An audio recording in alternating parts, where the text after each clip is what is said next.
Welcome back, everyone, to the Brian Crombie Radio Hour on Saga 960. I thought that was a really interesting discussion that we had with David Perry about the terrible state, the absolutely terrible state of our national defense in Canada right now, and how we have lost credibility, lost reputation, lost our place in the world to a certain extent because of the lack of our adherence to the 2% commitment that we've made, and we've reaffirmed that we're going to spend of GDP on national defense, which we're not clearly spending.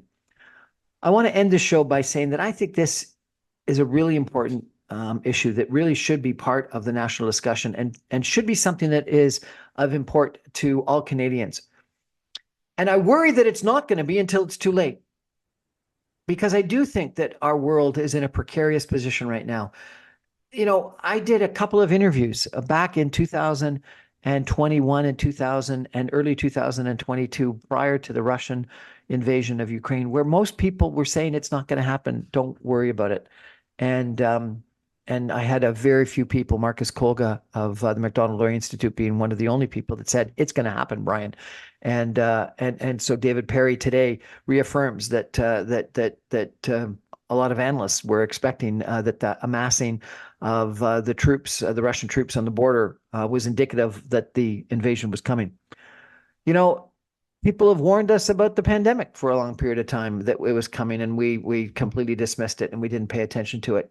People have warned us about a housing crisis for a long period of time, and we didn't pay attention until it was too late. I think we have this tendency to spend money on what's convenient and what is of immediate concerns, rather than thinking about what the problems are that face us in the future, and spending monies in anticipation of that.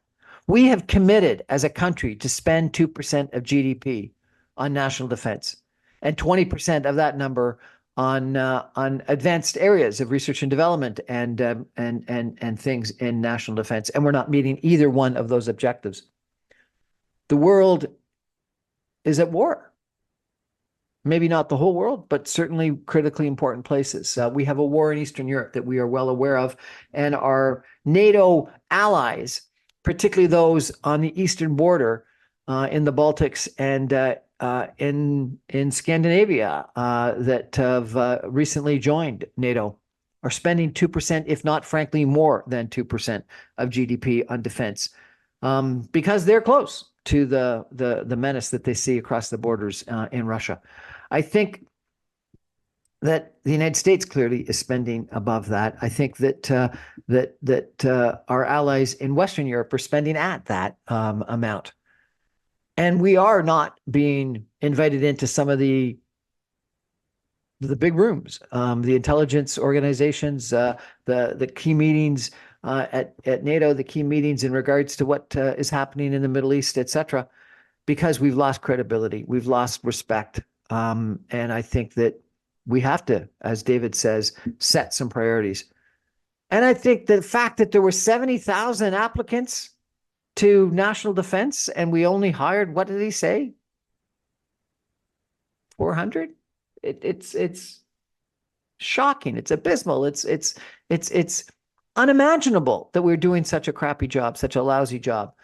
That we've got jets that we navel gaze about for 2 decades before we finally make the decision to buy. We got frigates. We got, what did he say? 4 submarines? 4 whole submarines that are spend more time in harbor than they do at sea. We have got to get our act together. And if there was ever a time that spending on national defense made more sense, this is it. And as I mentioned, you know, the only time in my lifetime that would have been comparable would have been the Cuban Missile Crisis. And we had very little, if anything, to do with that. That was all between Russia and the United States at the time, and it was over within a short period of time. There is a war going on in Eastern Europe that could spread. There is a war going on in the Middle East that could spread. There is a potential war in the Chinese-Taiwanese area, the Straits. There's an alliance between Russia and North Korea that is a threat. There is involvement of Iran in numerous different places that is a threat. We are living in a precarious situation in our world today. We are living in a geopolitical world that is going back to a Cold War, to two or three different geopolitical groupings of countries. We are friendshoring. We're changing our global trade routes and strategies because of what's going on. And if we don't arm ourselves, we could have the worst result. And if we do arm ourselves, that's the best answer to potentially not having wars and terrible results. Peace through strength. Stand up to bullies. Make sure that we've got the armaments so we don't need to use them, because when you don't have them, you may have to use them. You know, why can't we look at history and say that we've learned something from history instead of forgetting all the lessons from history? Why can't we look at our own education experiences in school, where the only way that you could stand up to bullies was from strength? I just can't believe that we're not spending the 2% of GDP on defense that we've committed to, and committed to our allies that we would spend, and that we very clearly need to spend in jets, in tanks, in frigates, in submarines, in munitions, in hiring people. And the fact that, and again, I don't know if this is a fact, but I've heard it too many times for it probably not to be fact. The fact that we've had more people hired and employed by CRA than by national defense is just terrible. So if I could leave you with one thought, it's let's try to make this an issue.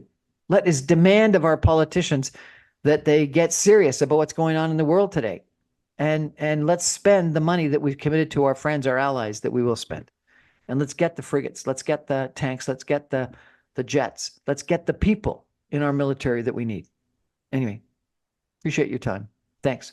I remind you, I'm on every Monday through Friday at 6 o'clock on 960 AM. You can stream me online at www.saga960am.ca, on my podcasts and videos, or on my website as soon as the radio show goes to air at briancrombie.com. I post it on Instagram, on Facebook, on LinkedIn, and on YouTube, and on numerous different podcast servers.